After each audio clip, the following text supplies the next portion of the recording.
Me too. I don't. I'm not sure if you heard, but Aaron Rodgers had just tested positive for COVID-19. He's vaccinated, so he's gonna be out for 10 days. And I'm just curious. I don't think we've ever asked you, but would you be able to share? Are you vaccinated? Yeah, I am vaccinated. So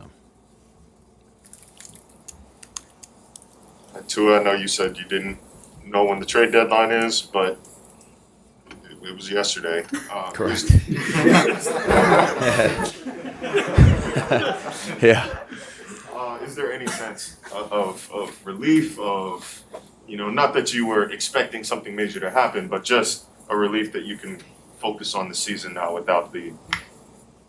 Yeah, not necessarily. I mean, my focus has really only been on, the team that we've been playing, and then obviously, our team. And my focus has been, just what we can do better each and every day, and then throughout the week, to hopefully get us a win.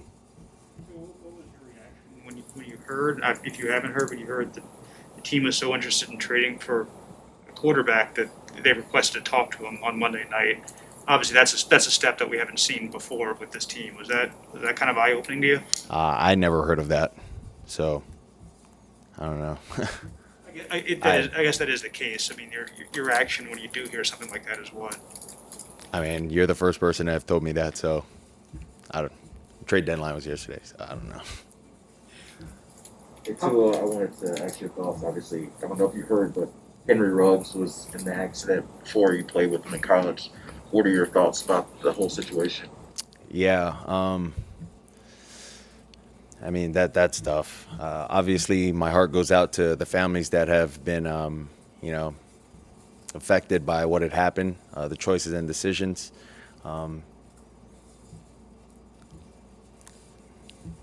My heart goes out to Henry too and his family. Obviously, it wasn't the right choice or decision that he made at that time. I know he wished he could have had it back. But when I heard the news, I mean that was tough for me to hear. Just knowing the kind of person that Henry is, you never think this guy could hurt us so. So when you see something like that, I mean, I'm still kind of in disbelief. But obviously, like I said, my heart goes out to the family that have been affected by it. But yeah, my heart also goes out to Henry. That's my teammate, ex-teammate. So I know a lot of your Alabama teammates are really close, and still now. You guys talk as a group when something affects a guy in the community like this, or how you don't have to tell me what's said, but kind of what is that like when yeah, you're we. I mean, obviously, me and Henry came in same recruiting class at Alabama, and then we also came out the same draft class. But yeah, we're all so close, and that's just tough, but he knows that he has our support. That's just a tough situation to be in right now for him.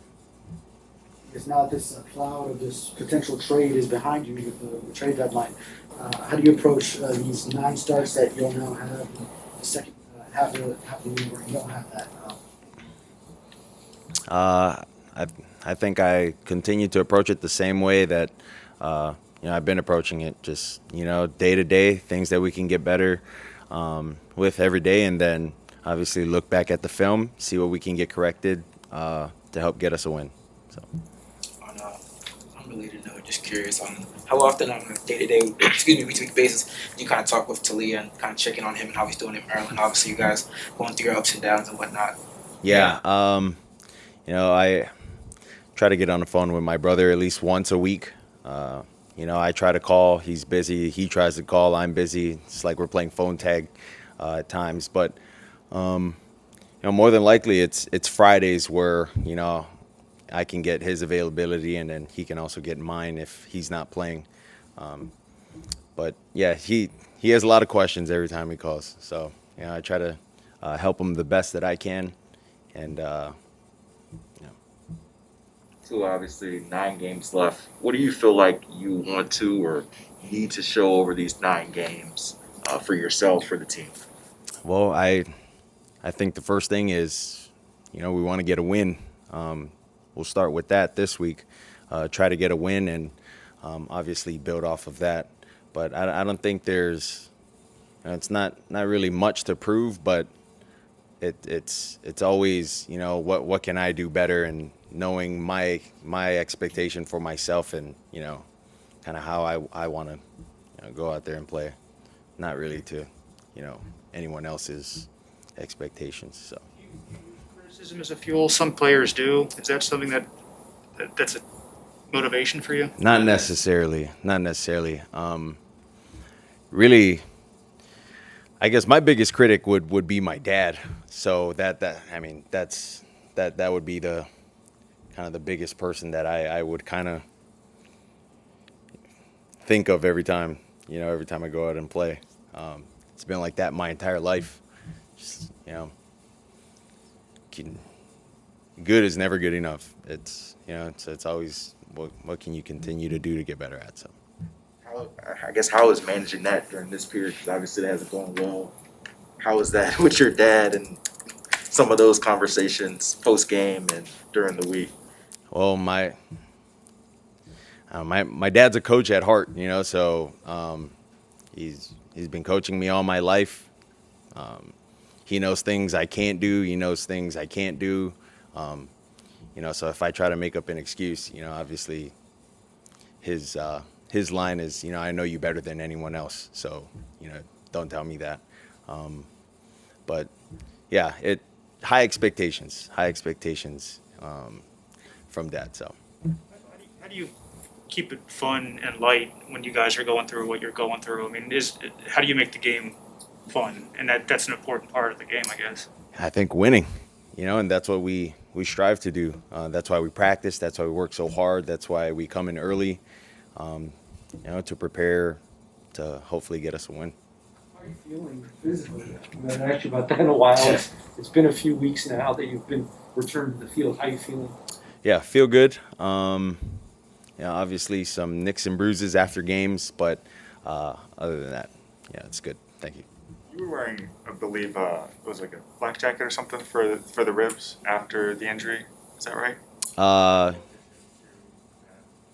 Yeah, some kind of rib padding. I think it's carbon fiber. I don't know, some high-tech stuff. Do you still need to use that, or have you gotten past the point of needing it, or is it just part of your routine now? Yeah, it's just part of my routine. I don't ever want to feel that again, so I'm just going to keep wearing it. How does it affect you in terms of throwing motion, mobility, all of that, or does it affect you at all when you're playing? Yeah, it doesn't affect me at all. I'm glad it's there to help protect me.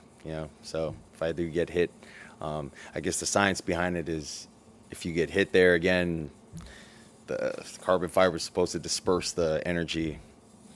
I'm not no scientist, guys. I don't know.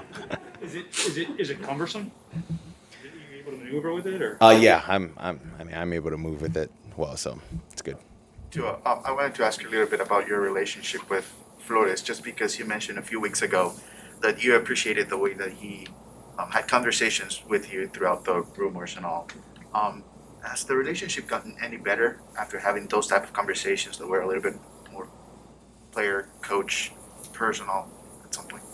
Sorry, can you say that again? Yeah, Sorry. I was asking you about the relationship with Flores. You Yeah. mentioned a few weeks ago that you appreciated the conversations that you had throughout the rumors. So I was wondering if you believe the relationship is any better now than it was. Not that I'm saying that it was bad, but you know what I'm saying, that if it's better now. Yeah. I don't know if I'd say it's better or if it's worse. I mean, Flo is a very open guy, so, for players, his door is open to any of us to come in and, have free conversation with him, whether it's about football or, obviously trade talks or whatever it may be. I think he does a really good job, communicating that to us and being very transparent. So. When we talked Well, earlier, one thing that he mentioned that he knows you would want to improve is your downfield throwing. Obviously, there's a lot of factors in that, including opponent's coverage. What are some of the things you can do to make strides in that area? I mean, I think it's giving guys chances first off, but obviously I think you just never want to force anything down the field. You still want to take what they're giving you, and then obviously make some adjustments to make use of those downfield throws. And it's not just plays, but it includes everything. It includes action fake if it requires an action fake. A good pocket, protection, everyone knowing where to line up, requires a lot of things. So. When Coach Flores was talking about your development as a young player earlier today, he said, we have more time. Do you feel like there's plenty of time? Well, I mean, I'm not much of a patient guy, so I kind of want things to happen quick. The saying is, nothing happens overnight, and Rome wasn't built in a day. So, for me, I just got to continue to trust the process and what we're trying to get done here, and hopefully start out winning some games starting with this week.